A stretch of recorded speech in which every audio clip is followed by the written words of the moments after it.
Escuder está con nosotros. Bienvenido, Jaime, un placer. Muy buenos días, María, Pedro, un placer estar aquí con ustedes. En buenos días. Sí, en buenos días.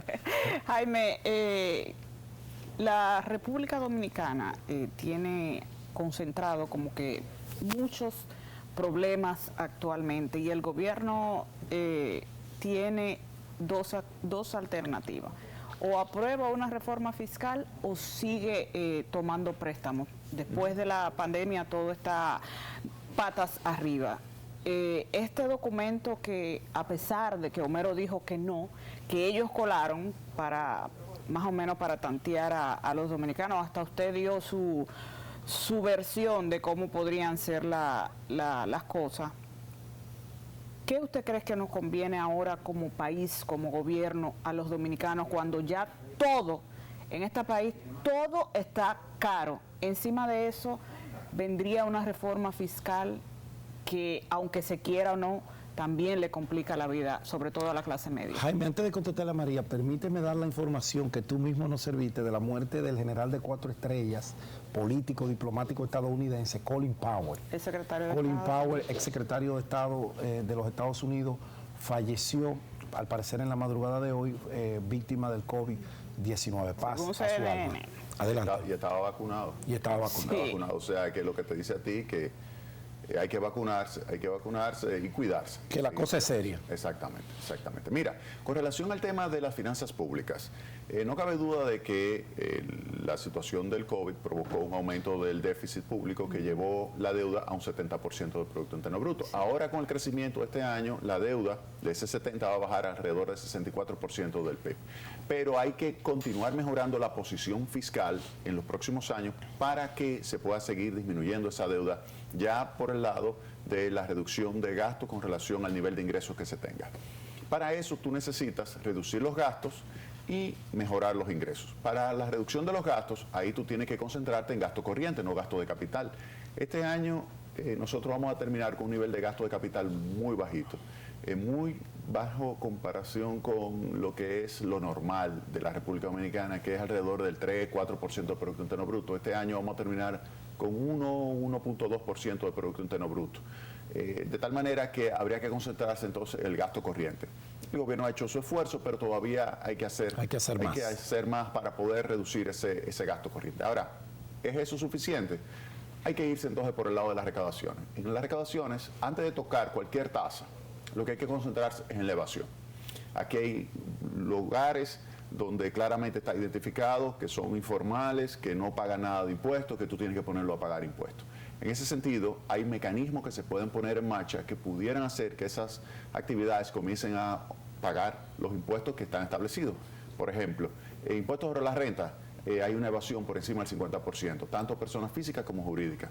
¿En cuáles sectores específicamente? No, tú tienes generalizado. Aquí, sí, generalizado, pero tú tienes algunos sectores como es el comercio que tiene una mayor tasa de evasión. Te presentan la mitad de lo que facturan, sobre todo los negocios de venta al contado. Y hay muchísimas actividades que sencillamente están totalmente fuera. Recuérdate que el 56% de los perceptores de ingresos se gana la vida en actividades informales. Entonces, eso te dice a ti que se puede mejorar las recaudaciones a través de la reducción de la evasión. Y hay que tomar medidas en consecuencia para reducir la evasión. Primer elemento.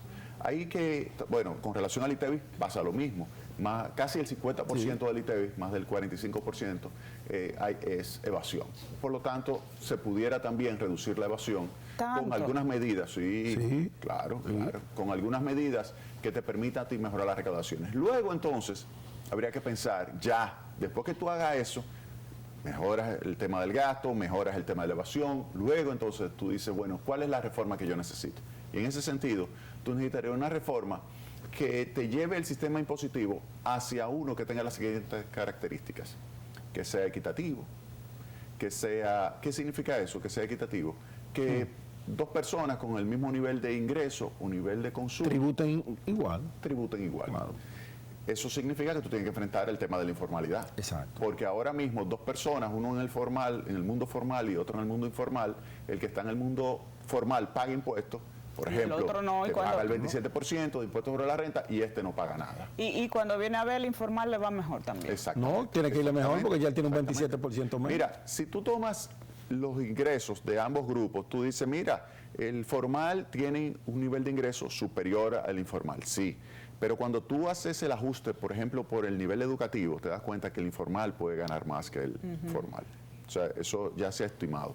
Ahora, ese es el primer elemento, el tema de la equidad. Luego está el tema de la neutralidad. Tú no puedes tener una reforma tributaria que lleve a que tú distorsiones tus decisiones de ahorro, inversión, producción, empleo, porque eso tiende a reducir el nivel de eficiencia de la economía. Por lo tanto, tú tienes que evitar tomar medidas que sean distorsionantes, que sean no neutrales. Y luego está el tema de capacidad recaudatoria. Tú no puedes tomar medidas que lo que provoquen una caída de la actividad económica y caigan entonces las recaudaciones. Y te voy a poner ejemplos. Toma el caso de este paquetazo, yo le llamo el paquetazo, que está, digamos, que se filtró. Aunque lo elaboró Hacienda, ellos dicen que el gobierno no lo divulgó. Ellos reconocen que no lo divulgaron. Ellos no han dicho que no es real. Exactamente. Exacto. Entonces, fíjate que ese tiene, por ejemplo, con relación a impuestos sobre la renta, te sube de 25 a 35% para aquellas personas que ganen por encima de 72,000 pesos. Todos nosotros vamos a pagar 35% por cada peso adicional que ganemos. Que ganemos. Eso es altamente distorsionante, pero no solamente eso, sino que por encima de determinado nivel de recursos que tú dispongas, fuera de lo que es la parte inmobiliaria, que también te van a poner impuestos, que antes tú pagabas a partir de 8 millones de pesos, ahora va a ser a partir de 8 millones de pesos. El tema del IPI. Exactamente. Aparte de eso, también hay otra figura para aquellas personas que tengan más de 60 millones de pesos, que también te van a gravar. Entonces, tú vas a pagar cuando se genera la renta. Luego, cuando tú tienes un ahorro y generas intereses, pagas también. Y luego pagas sobre el mismo ahorro. O sea, 3 veces sobre un hecho generador que está vinculado con esas 3 bases, que es la renta que tú generaste. Y el 1% a los vehículos, aquí todo el mundo sabe que la clase media todo es con préstamo. El vehículo, el apartamento, o sea, porque si no, no se puede tener nada. Entonces, cuando te entra el doble sueldo, tú lo vas a coger para pagar la placa, el impuesto de circulación. Al final van a seguir jodiendo la clase media. Todo eso que usted ha enumerado forma parte no de una reforma fiscal, sino de un pacto fiscal, que es lo que se necesita para cumplir la Estrategia Nacional de Desarrollo. Eso fue lo que el presidente prometió en octubre. Pero lo lamentable es que este paquetazo tiene elementos que lo alejan cada vez, incluso está lejos de lo que decía el presidente. Por ejemplo, el presidente decía que pague más el que más tiene. Exacto. Primer elemento. El sofisma que nos venden cada vez que viene un paquetazo vamos a hacer gente que óyeme, si tú no estás pagando porque estás en el mundo informal, vamos a formalizarte para que pagues, vamos a reducir la evasión. O sea, fíjate que el presidente está muy claro en lo que hay que hacer, pero Hacienda no lo leyó bien al presidente. Ese es un punto que hay que tomar en cuenta. Entonces, fíjate, te voy a poner este caso. El impuesto selectivo al consumo de bebidas alcohólicas. Tú me dices, mira, ese es por tema de salud, tú le puedes poner, está bien, perfecto, vamos a discutirlo. Pero ¿qué sucede? Es una industria que genera empleo. Sí, oye bien, que tú compra estás pasando prima de algo más de 600 pesos a 1,000 pesos. No. ¿Qué significa? Vamos a analizar ahora mismo cuál es la carga impositiva efectiva. Ahora que se va a vender el ron ese falsificado. Exactamente, 400 Tú personas. fomentas la informalidad automáticamente. 400 personas en algo más de 12 meses fallecieron por ese consumo. Pero, ¿cuál es la situación? Mira, ahora mismo el ron del precio que tú tienes, 66% es impuestos. Oye bien, 66%. Parece a los pasajes aéreos. Mientras que cerveza 39%, pero el whisky 35%. Y, oye bien, vino 35%. Y el whisky es importado, no es marca país, no es nada ¿cuál de es el eso? problema? ¿Tú sabes cuál es el problema con esos productos? Que tienen un precio mucho más elevado, mientras que el ron, y principalmente el ron de más bajo precio, ¿tú sabes cuánto le representa? No 66 el promedio, 70%. Entonces, ¿qué implica una medida ahora como esta que va a subir de 66 inflación? a 70%? La gente no lo va a comprar. Es que va a generar inflación por obligación. ¿Qué sucede? Que hay un desplazamiento del ron legal, el ron que tú tienes que cumple con todos los requisitos que debe cumplir la fabricación sanitario, del ron, y te vas a un ron ilegal que muchas veces puede estar contaminado, que te mata. Entonces, fíjate lo que sucedió en el año 2012. Pero beneficia a una economía informal, que es lo que andamos buscando eliminar. Exactamente. Crea la informalidad. O sea, fíjate cómo esta medida le da caldo de cultivo. Exactamente. Sí. Fíjate lo que sucedió en el 12. En el 12 se modifican los impuestos, se eleva mucho el impuesto selectivo específico a las bebidas alcohólicas. Bajó un 35% la venta. Exactamente. Automáticamente. Óyeme, 30% inmediato y después, hoy día todavía hay un 20% por debajo el nivel de ventas de ron Sí. legal. Porque significa que tú has dejado de consumir ron, no necesariamente, es que tú te has desplazado hacia un ron ilegal, que no es, no voy a decir que no es saludable, sino que te mata, que es diferente. No, y me imagino que hay mediciones de qué consume la clase media baja. No, pero claro, Ron. es un ron que está pagando en su precio 70% de impuestos. Pero no solamente eso, si nos vamos entonces a lo que sería el nivel de recaudación, las recaudaciones cayeron también. Sí, o sea, sí. duró 3.000 6 años para poder recuperar el nivel de recaudaciones. Esto es lo que se conoce como Arthur Laffer, la curva de Laffer. Arthur Laffer fue un profesor, o es un profesor en los Estados Unidos que desarrolló una curva donde dice que si tú le pones unos impuestos muy excesivos, las recaudaciones caen. Es como una U invertida.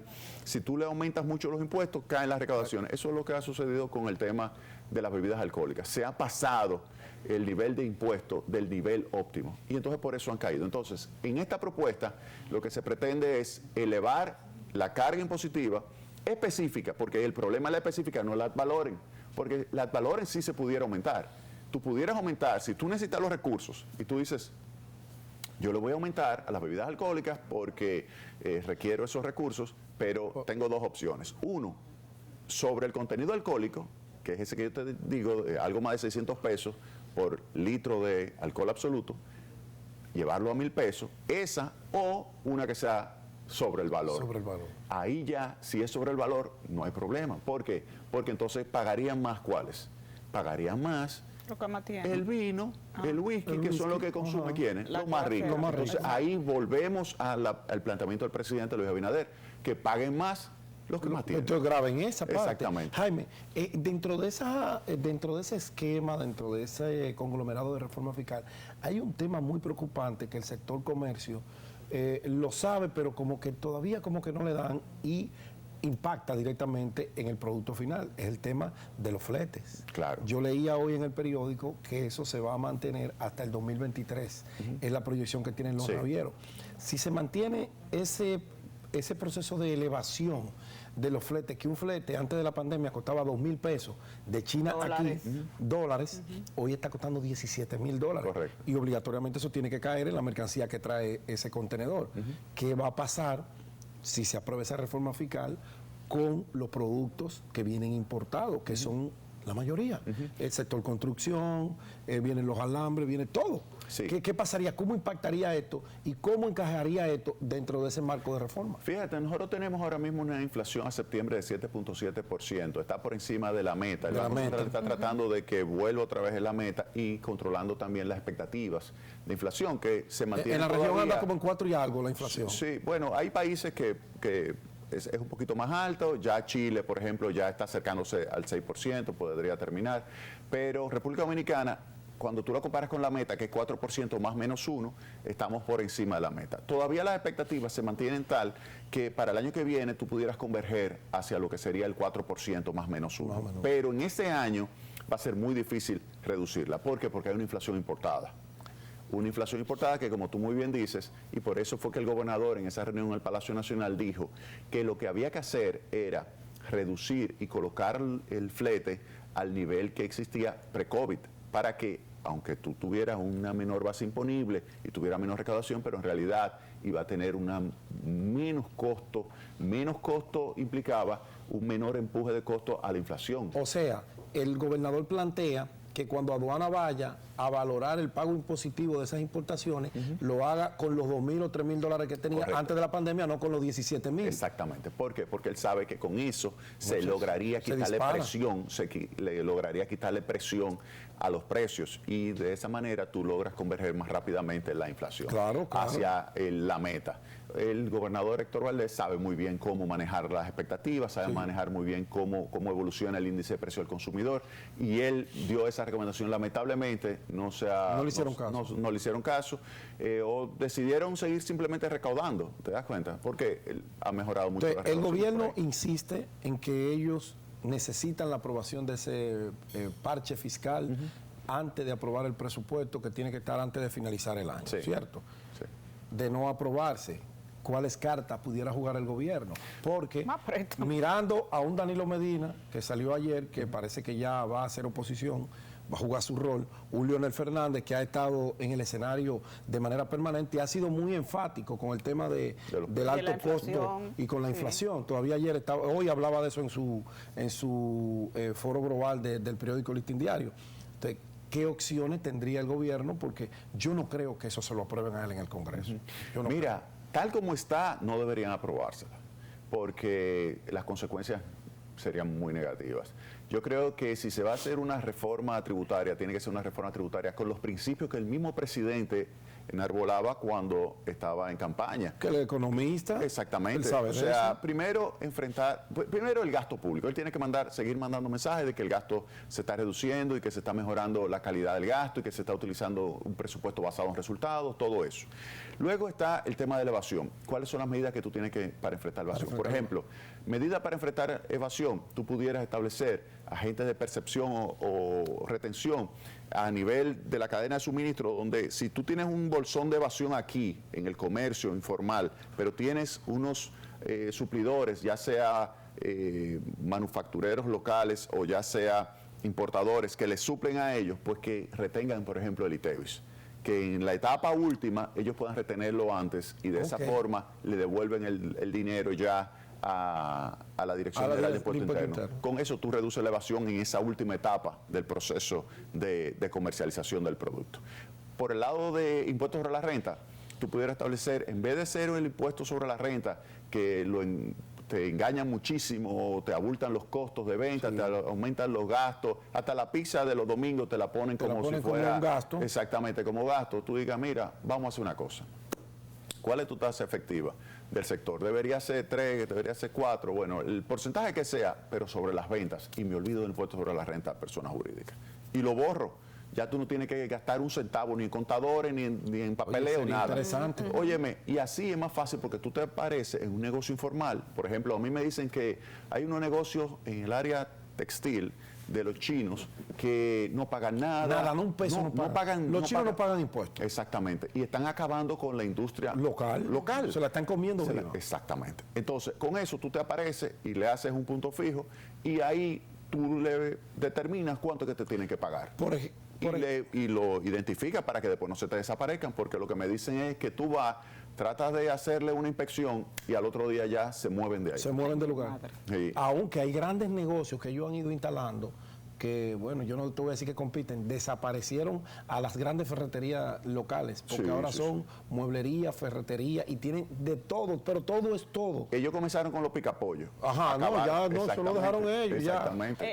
Ya. Ahora están ahí en la Obando y en la Duarte, se inauguraron unas tiendas que si impuesto interno va por ahí le va muy bien. Exactamente, y ahí tú solo tienes que ponerle un punto fijo. ¿Qué significa eso? Verificar cuánto es la venta. No, olvídate de cuál es el costo de venta, cuáles son los gastos, no. Tú me vas a pagar a mí X%.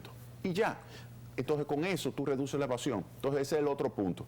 Y luego las medidas que vengan tienen que ser, como dice el presidente, que pague más el que más paga. Una pregunta, porque Jaime, en esto de los impuestos selectivos que yo te señalaba, ¿quién va a pagar más? El más pobre. Jaime, Exacto. ¿por qué tú me corrías ahí? Pero yo siempre he generado la confusión del comprobante para consumidor final y el comprobante con crédito fiscal. ¿Por qué no hacer todo con crédito fiscal?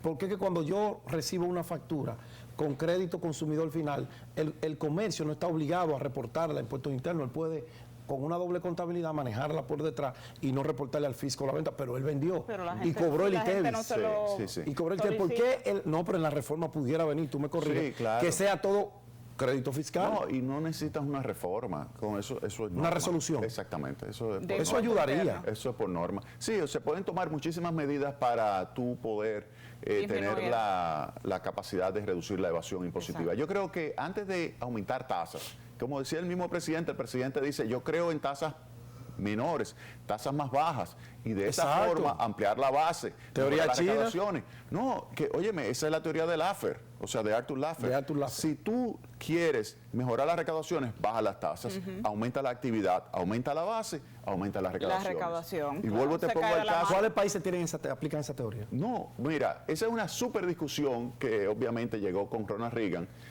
donde Reagan hizo su reforma. El problema es que Reagan también aumentó muchísimo los gastos, entonces siempre ha habido el debate de si realmente se cumple, porque fíjate que la curva es una U invertida. Si tú crees que tú estás de aquel lado de la curva, es bueno reducir las tasas, pero si tú estás de este lado, si tú reduces la tasa, caen las recaudaciones. O sea que hay que ver dónde que tú estás. En el caso que yo te comentaba del RON, definitivamente está de aquel lado de la curva. Ya. ¿Qué significa? Que se ha visto como tú muy bien señalas, entre 35 y 30% se cayó el consumo y las recaudaciones, se también. desplomaron Claro. Automáticamente. Miles de millones de pesos se perdieron y duraron 6 años para recaudar lo mismo que recaudaban en el año 2012. Andy, ¿es cierto que por la compra del carbón a Punta Catalina el gobierno... No se iba a quedar Punta Catalina. No, imposible. El gobierno, o sea, perdió 200 millones de dólares. Mira, sí, está en ese proceso, está en proceso. 200 millones de Sí, dólares. porque fíjate lo que sucede. Si tú hubieses hecho la compra del carbón La en planificación, marzo, sí. sí, claro. Yo le dejamos en agosto 1.8 millones de toneladas, que le daba para llegar hasta julio sin ningún tipo de problema. Julio, agosto, dependiendo el ritmo en que tú utilizaras el carbón. Entonces, tú debiste haber comenzado ya en marzo, debiste haber comenzado a más tardar en marzo el proceso. Ahí, si tú hubieses hecho el proceso de licitación, el precio era $72, 72 a $73. ¿Qué sucede? Lo comenzaron en julio, pero ya había una Cuando tendencia ya no clara había. de que Al el alza. precio, exactamente. Sí. Y ya ahí ellos recibieron cotizaciones desde 104 hasta $200. Wow. Y como ahí todavía no se ha firmado el contrato de los $104, O sea, no que lo- puede no lo han aumentar. firmado. Bueno, el presidente consiguió 5 barcos, le sacó la castaña del fuego porque el carbón se acabó en Sí. agosto. Dijeron que fue porque se atrasó un barco. No, si el barco no se hubiese atrasado, no tenía más carbón. ¿Y como quiera. funcionará mejor Punta Catalina con 30 años en la cotilla para los empresarios? ¿Cómo así? O sea, No sé. los 30 Como años el que, fideicomiso. que estos empresarios... el ¿va a fideicomiso. funcionar Mira, mejor? Era necesario. Nosotros lo evaluamos, el fideicomiso, y pensamos que es mejor una compañía por acciones, simplemente. ¿Por qué? Porque es más barato. Sí. Porque además tú no necesitas tener esa estructura.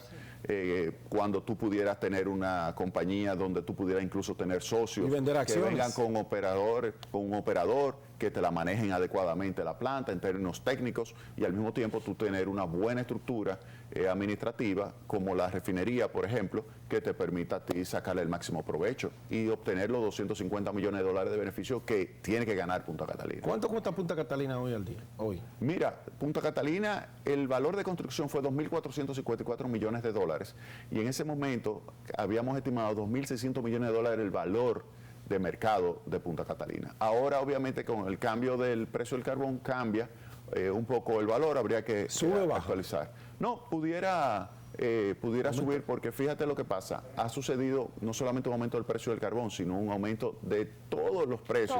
Todo. Y se ha deteriorado también la capacidad de generación de electricidad basada en lo que son las apagones, renovables, muchísimo que apagones. no son, tú no puedes programar el despacho. No puede programar. Jaime, gracias. No, un placer estar Siempre aquí es un con ustedes. honor pues, poder iniciar la semana conversando contigo de estos temas que impactan de manera directa a toda la sociedad y esas recomendaciones son muy oportunas. Ojalá y el gobierno pues te escuche. Tu amigo Luis, que son amigos de infancia, pueda sentarse y escuchar los diferentes sectores, no solamente a lo caco caliente que él tiene al lado. Señores, Jaime Ariste Escudero, economista, ha estado con nosotros. Nos vemos mañana. Buenos días, RD.